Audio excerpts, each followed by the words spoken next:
What is good, everybody? Welcome back to Real Fan Sports. My name is Zach, and the NFL SuperCoach is here. And over on the channel, we will be doing a SuperCoach series covering the NFL, giving y'all the best tips, the best news, your cash cows, your mid players, your guns, and all those different things, as well as my weekly substitutions and trade-ins each and every week. So make sure y'all stick around, hit that subscribe button so you don't miss a thing. But for today, leading up to the season, we're going to go over a couple of guns, a couple of guys that just each team has to have. They're worth a lot of money, but they're worth every single cent.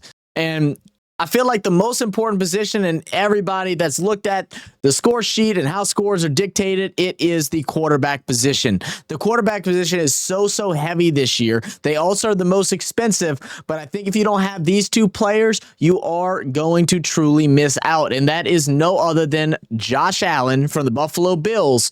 And then, of course, Lamar Jackson from the Baltimore Ravens. Now, with saying that, we do have to make sure that we're staying wary because they do have the same bye week this year at week 7. So we will have to make some moves leading into week 7. You may need to make sure you save trades and have everything else set up before that week. That way you can just trade them out, bring 2 guys in, and then reverse it come week 8. But we'll talk about that more as the week goes on, see how the money increases or decreases, and go from there. Now, as far as running backs, look, a lot of people when it comes to fantasy football have some worries as far as Christian McCaffrey and Saquon Barkley goes because they're worried about if they'll get injured or when they'll get injured. And they're scared to draft them in these redraft style leagues. But with SuperCoach, you don't have to worry about it. You just need to get through these first 3 weeks to try and have the best possible score that you can.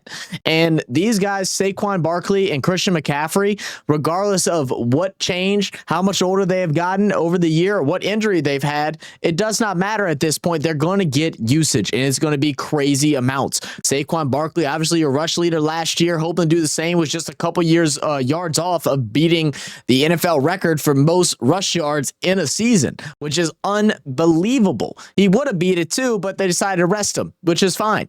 No to worry.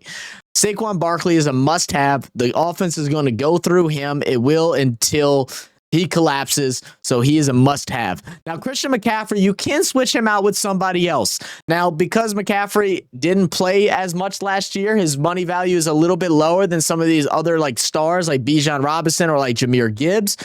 But Christian McCaffrey back healthy with the San Francisco 49ers team, especially to start the season, is going to be really good considering that they have all kind of issues in their wide receiver room. You have Juwan Jennings who's coming back from injury or trying to come back. He's also frustrated. He wants a contract situation. He wants a new contract. That's causing a little bit of chaos. No Brandon Ayuk. No telling when he'll come back, if he'll come back. You had the rookie, Ricky Pearsall, who got shot last year, got better, rough to start, kind of came to himself in the last 2 weeks. So, like, the wide receiver room's all over the place. The running game is the thing that they are hoping is going to be consistent. And as long as McCaffrey's out there, he will be. He's going to run the ball. He's going to catch the ball. He's going to score touchdowns. We know that. Draft him. Your only other option would be probably Bijan or Jahmyr Gibbs.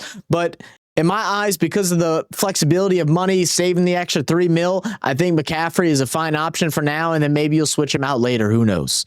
Now, when we talk about wide receivers, it gets a little bit more tricky. The wide receiver room has a lot of really good guys, man. Like your top 10 wide receivers in the league are all guys that you probably want on this team. So it's trying to decipher who is your best option. But there is one guy that's clear ahead of the rest, and that is Jamar Chase. Triple Crown winner last year. I know they just signed his backfield, or I'm sorry, I know they just signed his partner on the other side, T. Higgins, to a big contract.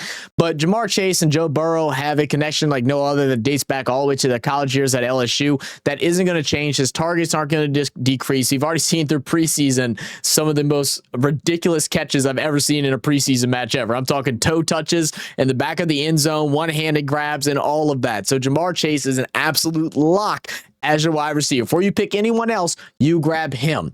Now, this is where your options start to kind of get a little more crazy because you can look at Justin Jefferson, who's dealing with a hamstring injury. He is set to go week 1. And if he's there, he's right now the obvious wide receiver 1. Well, always is, but he doesn't even have his normal partner in Jordan Addison because of a 3-game suspension.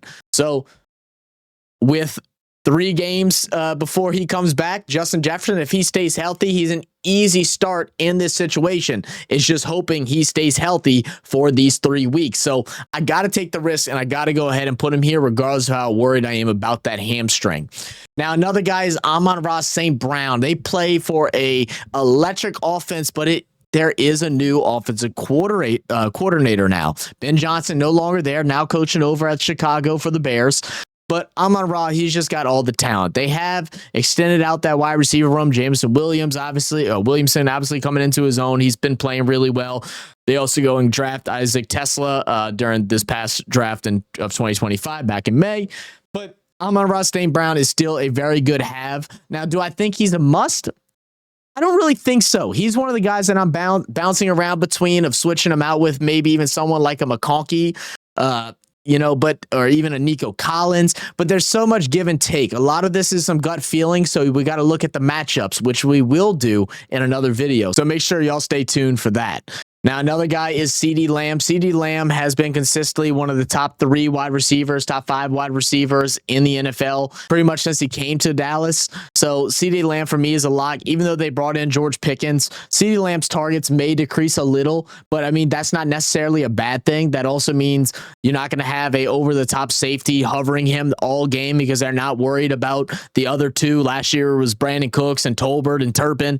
Now they got Pickens, so they got to play him a little bit more honest. I expect CD's targets to maybe drop by 3 or 4, but he's still going to get 10 to 12 targets a game. CD, for me, is a lock. And then the other guy is Brian Thomas. So it was actually a last-minute switch, and if you see my last video, you notice he wasn't there. As I was talking about Travis Hunter, I'm thinking, who really is the backup in Jacksonville?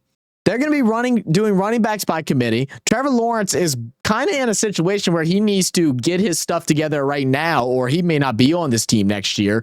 And Brian Thomas is easily the best wide receiver there. I think Brian Thomas is a pretty good lock at 16 mil. There are some other guys like Malik Neighbors who I think could also fit in this group somewhere, maybe swapping out Amon-Ra or CD, but that's to be determined. We'll talk about that a little bit later. Now that takes us over to the tight end room.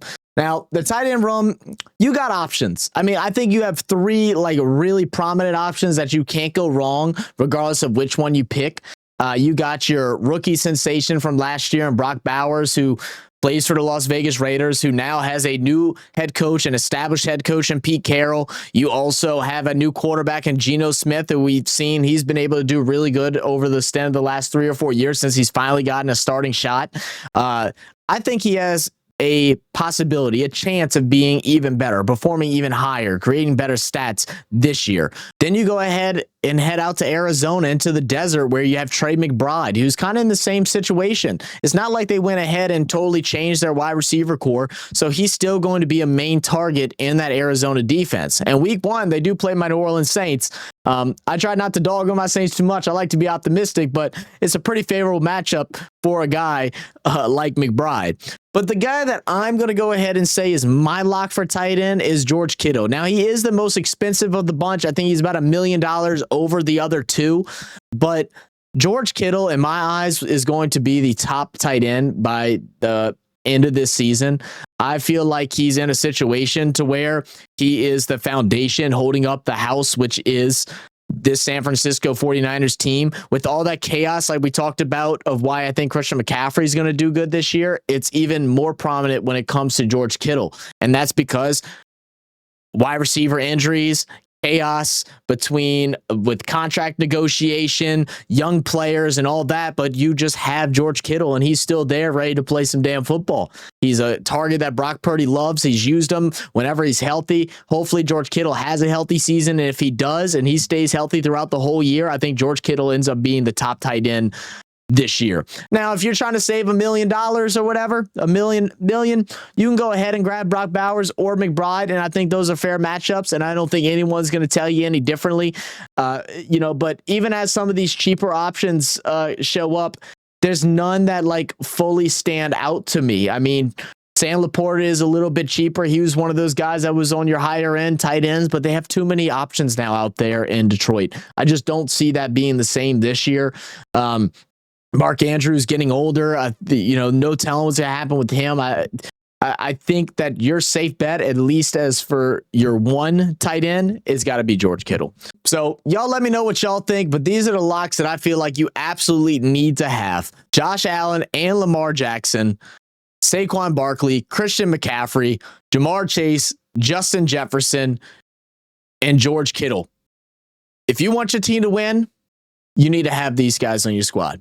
Let me know what y'all think, and let me know what other type of information y'all want to hear from my perspective on NFL SuperCoach for the rest of the season, and I'll make sure I get it done.